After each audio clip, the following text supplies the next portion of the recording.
Hi, this is Carrie Van Horn with Scott Wolf for InsideSoCal.com/USC. Scott, how did practice go today? Practice was pretty uneventful. It was short. Lane Kiffin compared it to a marathon where you don't do a lot the night before. It's actually 2 nights, but tomorrow's a walkthrough. So today they had a really, by Thursday standards, a really light practice. There were 2 developments. Wes Horton, he participated in the whole practice. He's cleared to play, and he's probably going to start Saturday. Nick Perry, who was gone yesterday and has had a sprained ankle bothering him all season, he came back today and he's going to play. So this is the first time that the D-line's been intact since the Washington State game, and that's vital because USC's going to need to get a few stops in the game with that Oregon offense. Okay, well, seeing as we're taking on #1 Oregon for the Associated Press this week, what differences have Lane Kiffin and his coaching staff made in terms of preparing for this Saturday's game? I think the big difference is they've had 2 weeks with the bye to prepare, so they've done a lot of conditioning stuff last week, and they've kind of obsessed with Oregon, I think, and because they fear Oregon's offense so much, and their defense actually. He raves about the condition of their defense. And I haven't seen him act that way about other teams.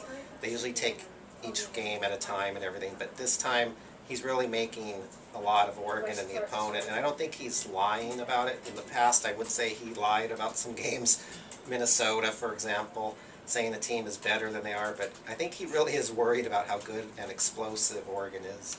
Okay, well, this week USC Athletics is doing something different, and they're supporting a movement called Red Out the Coliseum, where they want all the Trojan family and the students to show up wearing cardinal or red to the game, and I was wondering if you were going to support this grassroots movement. Well, first of all, let me ask you, are you going to support this grassroots movement? Yes, I am. Carrie. I have to. I'm part of the student body, and I bleed cardinal and gold, so I'm definitely going to represent USC and show my support for USC Athletics this week. So are you going to wear cardinal and gold since you bleed both, or just the cardinal on Saturday?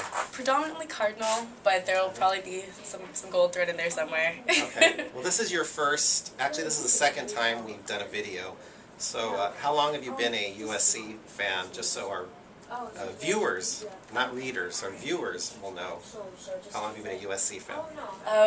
About since I was knee-high. I've always been on campus. USC feels my second home. I have a lot of family that went here, so I'm a Scion, and I've been a Trojan supporter since I was 6. I used to go to games at the Coliseum where you'd have a whole section to yourself before we got Pete Carroll and before we had our dynasty, and so I've been a long-term supporter, so I'll definitely be wearing cardinal. Did you used to wear that little song girl's outfit that the kids wear that are like 2 feet tall?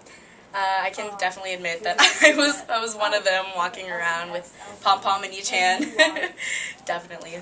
Okay, well, I will not be wearing cardinal at the game. I know that will shock you, but no, I will not be. But I will probably mention it in the paper.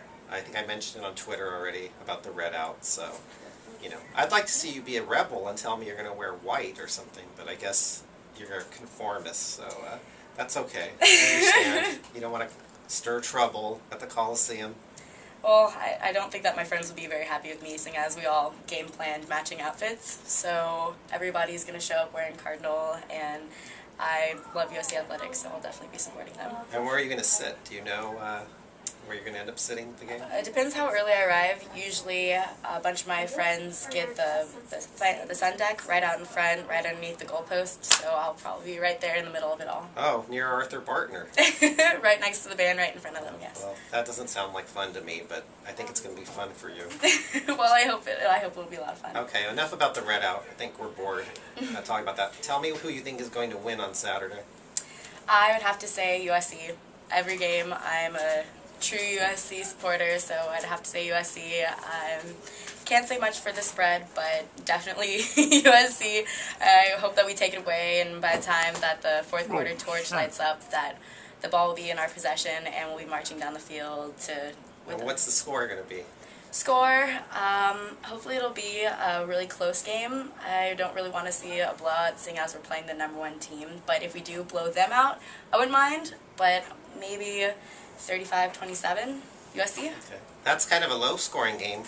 Most fans think this is going to be a, like a 49-42 type game, or maybe in the 50s for Oregon. So You think there'll be some defense played on Saturday, obviously.